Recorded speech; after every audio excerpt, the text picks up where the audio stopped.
Ce vendredi 26 janvier, Joyce Jonathan était l'une des invitées de Faustine Bollaert, dans Ça commence aujourd'hui.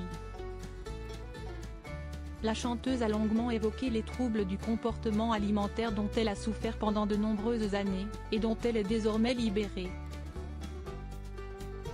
Son rapport à son corps, Joyce Jonathan l'avait déjà brièvement évoqué au fil des années, dans différentes interviews. Mais rarement la chanteuse de 34 ans ne s'était montrée aussi transparente que dans le livre de Laurie Darmon, Corps à cœur, dans lequel l'autrice a invité plusieurs personnalités à se confier. L'ancienne Miss France Laurie Tillman y a notamment évoqué la période très difficile où elle essayait d'avoir un enfant, tout en affrontant les rumeurs à son sujet.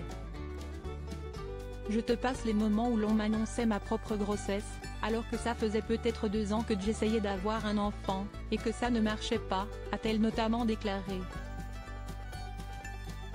Pour de Joyce Jonathan, le mal-être est survenu pendant sa relation avec Thomas Holland, son ex-compagnon.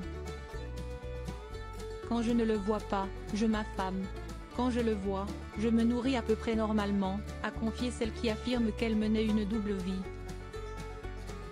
Puis de poursuivre, avec la perte de poids, je vois surtout le regard des autres changer, je me persuade alors que j'ai trouvé la solution, et que tout cela n'était qu'une affaire de poids.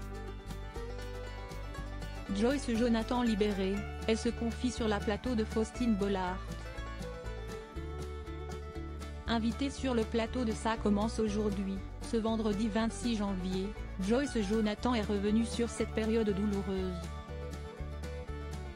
Je me sens profondément libérée. J'ai comme une expiration de cette dizaine d'années qui était interminable. Je ne pensais jamais guérir. Je ne pensais pas qu'on pouvait guérir d'un trouble du comportement alimentaire. Je lisais des témoignages sur Internet, je cherchais des vidéos sur YouTube. Si est important de ne parler pour dire que ce n'est pas honteux, a-t-elle expliqué à Faustine Bollaert. Puis d'ajouter. On a presque moins honte de parler de quelqu'un qui est drogué que quelqu'un qui est boulimique ou anorexique, alors qu'on est beaucoup plus nombreux et nombreuses qu'on ne le pense à traverser ça. La chanteuse compte bien mettre sa notoriété au service de son message, comme elle l'a confirmé sur le plateau. On a la parole à la télé, en chanson.